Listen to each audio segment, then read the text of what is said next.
प्रकाश जी भोपाल से। राधे राधे महाराज जी। महाराज जी, जब जन्माष्टमी, रामनवमी या कोई भी त्योहार आता है तो उस समय मेरा मन उस भगवान की तरफ ज्यादा झुकता है और पहले के भगवान के प्रति भाव कम हो जाता है। किसी भी एक भगवान के नाम के प्रति भाव स्थिर हो। प्रारंभिक साधना में यही होता है, प्रारंभिक ऐसा ही होता है। लेकिन जब साधना रंग लाती है तो फिर एक में आ जाती है। जब प्यार होता है तो फिर एक में हो जाता है, प्यार अनेक में नहीं होता। जब तक अनेक में रहता है तब तक साधना रंग नहीं लाती है। जैसे हम भी शुरू किए थे, जब हनुमान चालीसा, शिव चालीसा, राम रक्षा स्तोत्र, वो सब ऐसे शुरू होता है।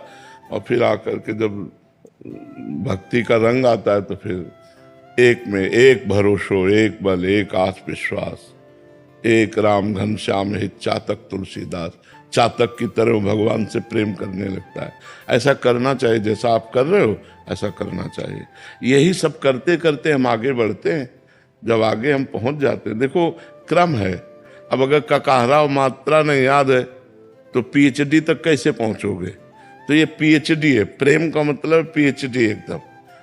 अब उसमें डूब रहा है। अब वहां तक पहुंचने के लिए जो ये रास्ता है वो तय करना होगा। अब छलांग तो लगा नहीं सकते, ये परमार्थ है, इसमें क्रम बाई क्रम चला जाता है। तो आप जैसे चल रहे हो ऐसे पाप ना करना, गंदा भोजन मत करना, गंदे लोगों का संग मत करना, तो यही भक्ति धीरे धीरे रंग लाने लगेगी।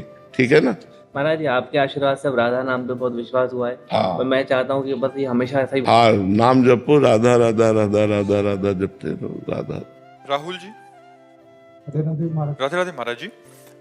महाराज जी, हम सब आपके मुखारविंद से ऐसे ही अमृतमय वचन सुनते रहते हैं और अध्यात्म की गहराई को जान पाते हैं। महाराज जी, आपकी कृपा से नाम जप में रुचि बढ़ी है। महाराज जी, मेरा प्रश्न है कि बहुत बार आपने और शास्त्रों में कहा है कि तुम मन नहीं हो, तुम शरीर नहीं हो, सब में एक ही परम तत्व विराजमान है। तो मुक्त कौन है महाराज जी? मुक्त कौन होता है और सब में वो एक तत्व को देखने की दृष्टि कैसे प्राप्त? जब साधना की जाता है तो शरीर से तो होता है, मन से होता है, लेकिन आप जो है वो अक्रिय है।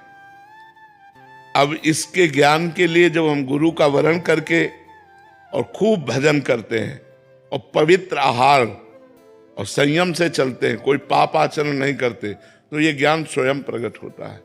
ये समझाने से समझ में नहीं आएगा। अनुभव गम में भजे ये संता। जैसे आप हो तो आप शरीर नहीं हो, पक्का है ना? क्योंकि शरीर के भीतर कोई है जो निकल जाता है, कहा जाता है वो निकल गया, जो था वो निकल गया। वो जो था, जो निकला, वही परमात्मा है और वही आप हो। शरीर को लेकर आप अपने को मनुष्य मान रहे हैं, जो पावर है आपके अंदर, जैसे पंखा, लेकिन पावर क्या है? बिजली, हाइड्रोजन, पावर क्या है? एसी, पावर क्या है? सब में एक ही है ना। ऐसे स्त्री, पुरुष, मूर्ख, विद्वान, जड़, चैतन्य, ये बाहरी ढांचों के नाम हैं, लेकिन इनमें बिजली क्या है? परमात्मा, वही आप है। तत्त्वम असि, वेद कहता है। तत् माने जिस परमात्मा को तुम अलग समझ रहे हो, त्वम माने तुम, असि माने है, वो तुम ही हो। अब अपने को हम मनुष्य मान रहे हैं। अब हमें साधना करनी पड़ेगी इनके त्याग की, और जहां इनका त्याग हुआ अंदर से शरीर का राग का, तो आप खुद देखेंगे आप ब्रह्म स्वरूप हो जाएंगे, आप भगवत स्वरूप हो जाएंगे। देखो अपने यहाँ संतों को नहीं कहा जाता अरे यार ये तो साक्षात भगवान है, नहीं कहा जाता। क्यों? क्योंकि वो भगवान में लीन हो गए, भगवान में तन्मय हो गए। तो अपने लोग भी कहने लगते हैं वो तो भगवान है, वो तो भगवान है। हम मानते हैं कि हमारे यहाँ गुरु भगवान है, हमारे यहाँ संत भगवान है, क्योंकि वो भगवान में तन्मय हो गए। तो आपका स्वरूप भी भगवत स्वरूप है। ये मन आप नहीं, आप बुद्धि नहीं, आप चित्त नहीं है, आप प्राण नहीं है, आप शरीर नहीं है, आप स्वभाव नहीं है, आप सबसे अलग हैं। बस यही जानने के लिए तो संत महात्मा पूरा जीवन लगा देते हैं कि हमारा स्वरूप क्या है। तो वो भजन से आएगा। खूब नाम जप करो, नाम जप करो, इसी से समझ में आ जाएगा। नयन कुमार चौबे जी। महाराज जी, आपकी कृपा से 6 महीने पूर्व मुझे शरणागति मिली गुरुदेव भगवान, मेरे मन में हमेशा संशय बना रहता है कि गुरु मंत्र जो कि सर्वोपरि के बावजूद गायत्री का जप करना उचित है या नहीं, और डर लगा रहता है कि गुरु के प्रति कोई अपराध या शरणागति नहीं, कोई अब बाधा ना हो। जब शरणागत हो गए हो तो गुरु मंत्र ही जपना चाहिए, किसका प्रश्न है। हाँ, अब गुरु मंत्र ही जपना चाहिए, अब अन्य नहीं। जब हम जिस मार्ग में आ गए तो उसी मार्ग को पकड़े। गुरु मंत्र जपो, चतुरासी जी का पाठ करो, राधा वल्लभ श्री हरिवंश नाम जप करो, इतने में समय ही नहीं रहना चाहिए। हर समय राधा वल्लभ श्री हरिवंश, राधा वल्लभ श्री हरिवंश, और जब पवित्र है तो गुरु मंत्र जप रहे हैं, और जब फिर चतुरासी जी पढ़ रहे हैं, फिर नाम जप कर रहे हैं, फिर मंत्र जप कर रहे हैं, फिर इसी को जीवन बना लो तो एक मार्ग पुष्ट हो जाएगा। अब अलग अलग हमारे उपासना नहीं, अब सब आकर एक जगह मिल गई। जैसे पीपल के वृक्ष में की जड़ में पानी चढ़ा दो तो डाल पत्तों में सब जगह पहुंच जाता है। अब सबके मूल भगवान है, यदि भगवान का हम भजन कर रहे हैं तो सबका आराधन हो जाता है। मतलब अभी तो आप प्रारंभ किए हैं, अपने लोग तो ब्राह्मण के घर जन्म हुआ था तो गायत्री अनुष्ठान किए हैं, यज्ञोपवीत धारण करके, ब्रह्मचर्य व्रत ले करके, 108 कुशा पकड़ करके पूरा सब, वो सब करते करते करते करते जब यहाँ आए तो अब सब छोड़ करके केवल श्री जी, केवल लालजू श्री जी उन्हीं के चरणों में। तो बड़े भाग्य से उपासना मिलती है। अब उपासना में आ गए हो तो अब आ जाना चाहिए, अब इसी में जपना चाहिए, इसी में रहना चाहिए। संध्या काल में बैठे तो बस गुरु मंत्र का जप करें, अब गायत्री जी का विश्राम कर दो और गुरु मंत्र का जप करो। अभिजीत जी, श्री श्री हरिवंश महाराज जी, महाराज जी, सही और गलत की पूरी जानकारी होने के बाद भी मन केवल गलत मार्ग पर ही जाता है महाराज जी। ऐसा है, ऐसा है, यही तो बड़ा विचित्र खेल है। बोले हमें जानकारी नहीं थी, गलती हो गई, तब तो बात समझ में आती। कामेश क्रोधेश रजोगुण समुद्भवा, ये काम ऐसा है, ये क्रोध ऐसा है, ये लोभ मोह मद मत्सर ऐसे हैं, चाहे जितना ज्ञान व्यान हो सब एक बगल में कर देते, अपनी मनमानी करवा देते। अगर बच सकता है तो भगवान बचाते हैं, भगवान का नाम बचाता है। इसीलिए हम सबसे कहते हैं नाम जप करो, नाम जप करो, राधा राधा राधा राधा राधा। नहीं तो जानकारी है लेकिन उसका प्रयोग नहीं है। प्रयोग के लिए बल चाहिए, वो अध्यात्म बल से, क्योंकि जानकारी का हम प्रयोग नहीं कर पा रहे। सबको जानकारी, बहुत जानकारी है, कोई ऐसा नहीं जिसको जानकारी ना हो। देखो, सबसे बड़ा ज्ञान संसार में सबको मरना है, ये जानकारी किसको नहीं। संसार में कुछ भी लेके नहीं जाना है, ये जानकारी किसको नहीं। अच्छे कर्म करोगे अच्छा फल मिलेगा, बुरे कर्म करोगे बुरा फल, ये किसको जानकारी ले। हमें लगता है सबको जानकारी है, छोटी छोटी बातें तो सबको। और इतनी जानकारी अगर प्रयोग में आ जाए दिमाग में तो महात्मा बन जाए वो। यार यहां से कुछ जाना नहीं तो झगड़ा क्यों करना, चोरी क्यों करना, घूस क्यों लेना, किसी की हिंसा क्यों करना, पाप कर्म क्यों करना। नहीं करूंगा भाई, कुछ लेके थोड़ी जाना है। हम धर्म से चलेंगे, ईमानदारी से चलेंगे, दूसरों को सुख देंगे। लेकिन भैया ये जानकारी दूसरों को उपदेश देने के लिए है। अपने लिए जानकारी जो है वो प्रयोग में तभी आएगी जब भजन करोगे। भजन के बिना जानकारी का सही प्रयोग नहीं हो पाता। भजन करो। महाराज जी, गुरु दीक्षा जो मिली हुई है गाँव में, जो गुरु जी उनसे लिया, पर मन जो है वो एकदम चंचल होता है। मंत्र करो, पूजा पाठ, भगत श्री जी घर में लड्डू गोपाल उनका स्नान करो, पूजा करो, तभी भी मन भागता ही रहता है। देखो, मन मानेगा नाम जप से। हमारी बात पकड़ो। अगर हम हर समय राधा राधा राधा राधा राधा राधा राधा, वो कुछ कह रहा है, हमको एक नहीं सुननी उसकी, राधा राधा राधा राधा, तो कंट्रोल में भले कर पाओ। नहीं तो तूफान को रोक लेना सहज है, मन को रोक लेना सहज नहीं है। बहुत बेईमान है, बहुत बेईमान। जिस इंद्री से मन मिल जाता है उस इंद्री का वो काम करवा लेता है, तब तक जब तक हमारा भजन परिपक्व नहीं होता। तो इसको देखा है, ये इतना बेईमान है, जो बात पकड़ ले वो हट करके हठी है, चंचल भी है और हठी भी स्वभाव का, जिद्दी स्वभाव का है। वो जिसकी हट पकड़ ले वो करवा के मानेगा। बहुत विचित्र है। ये सब लोग देख रहे हो, आप मन की दशा को तो देख रहे हो ना। हम एक दूसरे की गलतियां निकाल सकते हैं, लेकिन जब ईमानदारी से अपनी गलती देखें तो हमें दूसरे की गलती देखने की फुर्सत ही नहीं है। तो नाम जप के बिना हम मन को कंट्रोल नहीं कर सकते।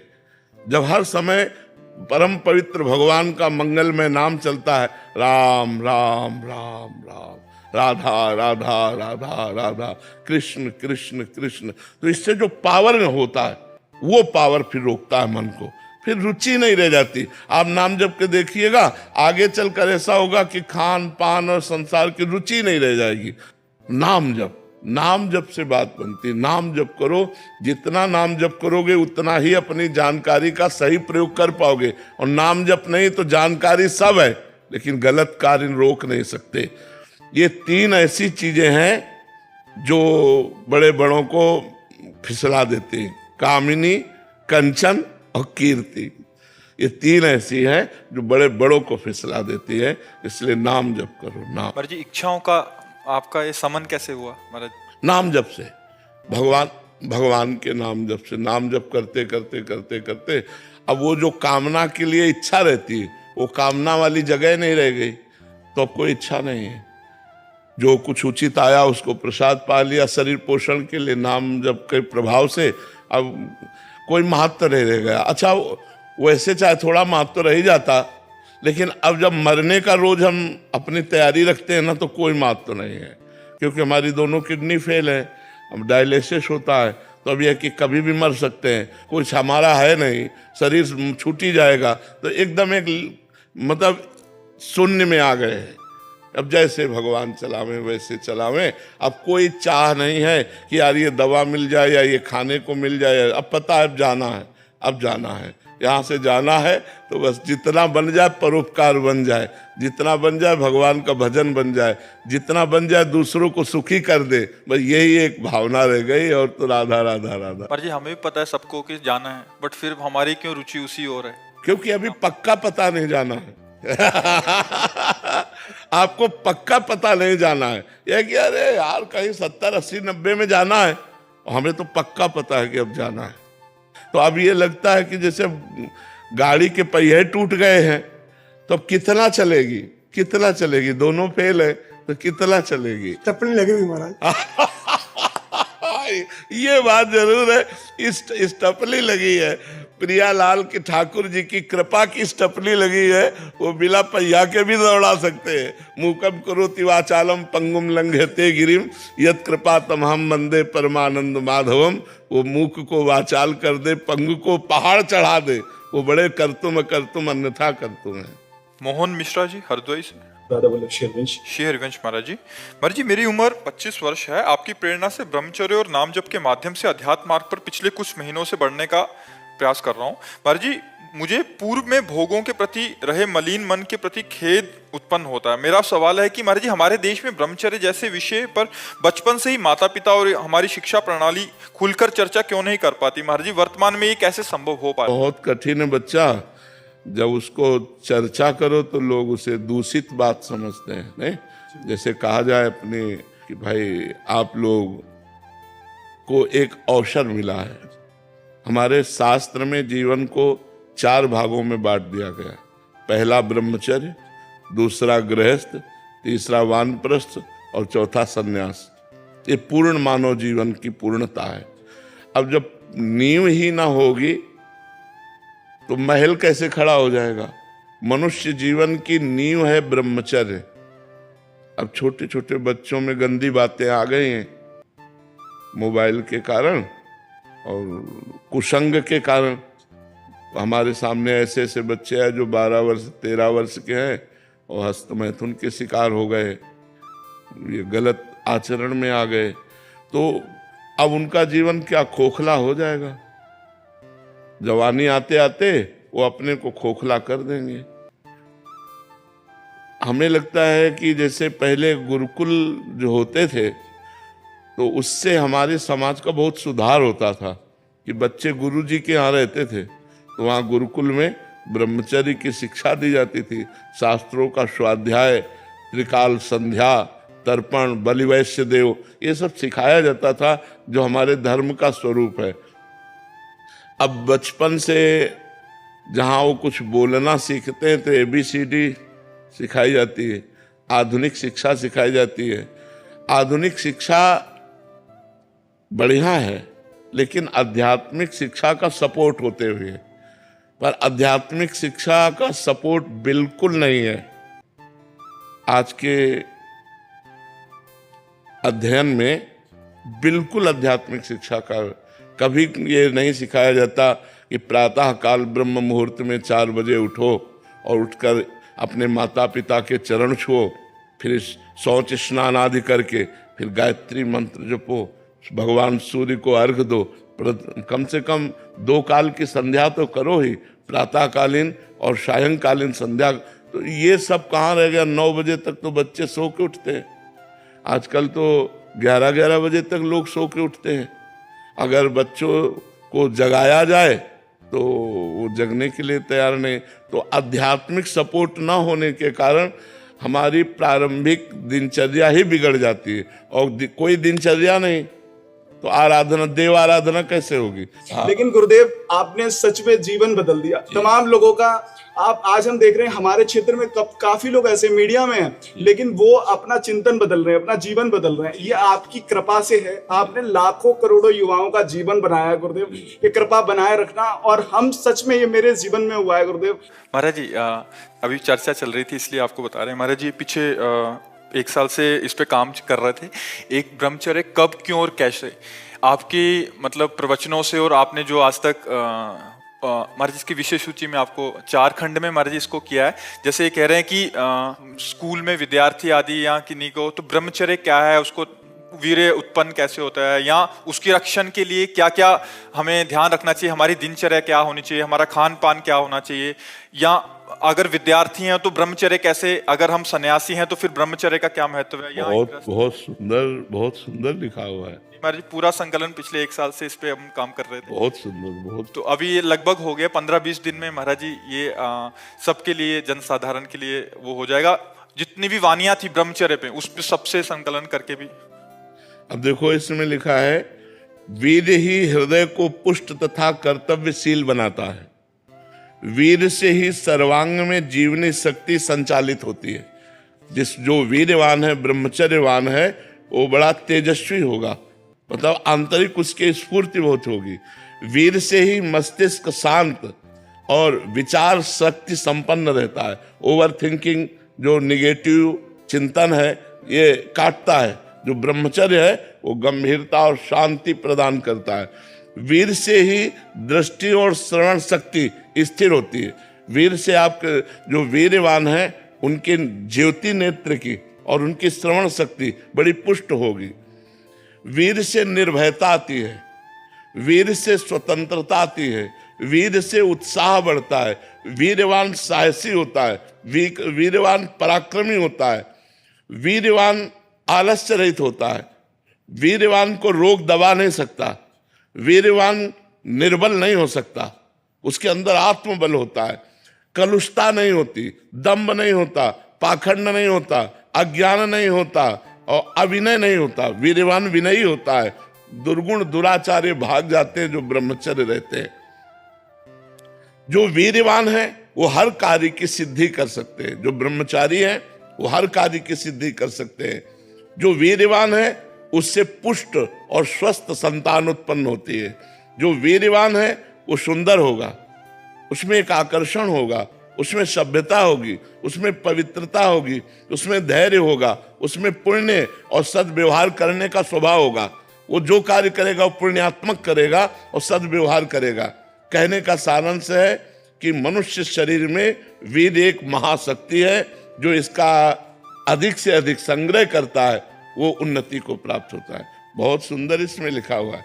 बड़े बड़े वैज्ञानिकों का मत है कि सृष्टि के प्रत्येक पदार्थ में कोई ना कोई सार तत्व अवश्य होता है। उसी तरह मनुष्य के शरीर का एक सर्वोच्च सार तत्व है वीर्य। इसके बिना वो एक क्षण भी सक्रिय नहीं रह सकता। तो जो व्यक्ति अज्ञान के कारण अपने वीर्य का क्षरण करता है, नाश करता है, उसमें बहुत से दोष उत्पन्न हो जाते हैं। ये बहुत सुंदर ग्रंथ है, बहुत सुंदर ग्रंथ है। ये जो सत्संग है हमारे, उन सत्संगों का इसमें संकलन किया गया है। हाँ, इसमें ब्रह्मचर्य कब, क्यों और कैसे रहे। महाराज जी इसमें जो प्रश्न उत्तर भी साधकों के साथ हुए हैं आपके, जो ब्रह्मचर्य के ऊपर पूछे हैं, चाहे स्त्री साधक ने या वो भी, उसका भी जो जो आपने उत्तर दिया है बहुत सुंदर, से बहुत इसका सुंदर दिया है। किया, बहुत। अगले 15 20 25 दिन में इसका हम जनसाधारण के लिए प्रिंट आउट के लिए हाँ देंगे। बिल्कुल, पूरा बहुत हो चुका है सुंदर। तैयार। इससे नौजवानों को बहुत लाभ मिलेगा। लाभ मिलेगा हाँ महाराज जी। बहुत। मतलब जो विद्यार्थी हैं या जो सन्यासी हैं, स्त्रियां हैं, पुरुष हैं, ग्रस्त में हैं, सबके लिए अलग अलग किस दशा में कैसे ब्रह्मचर्य को धारण बिल्कुल करें। बहुत सुंदर।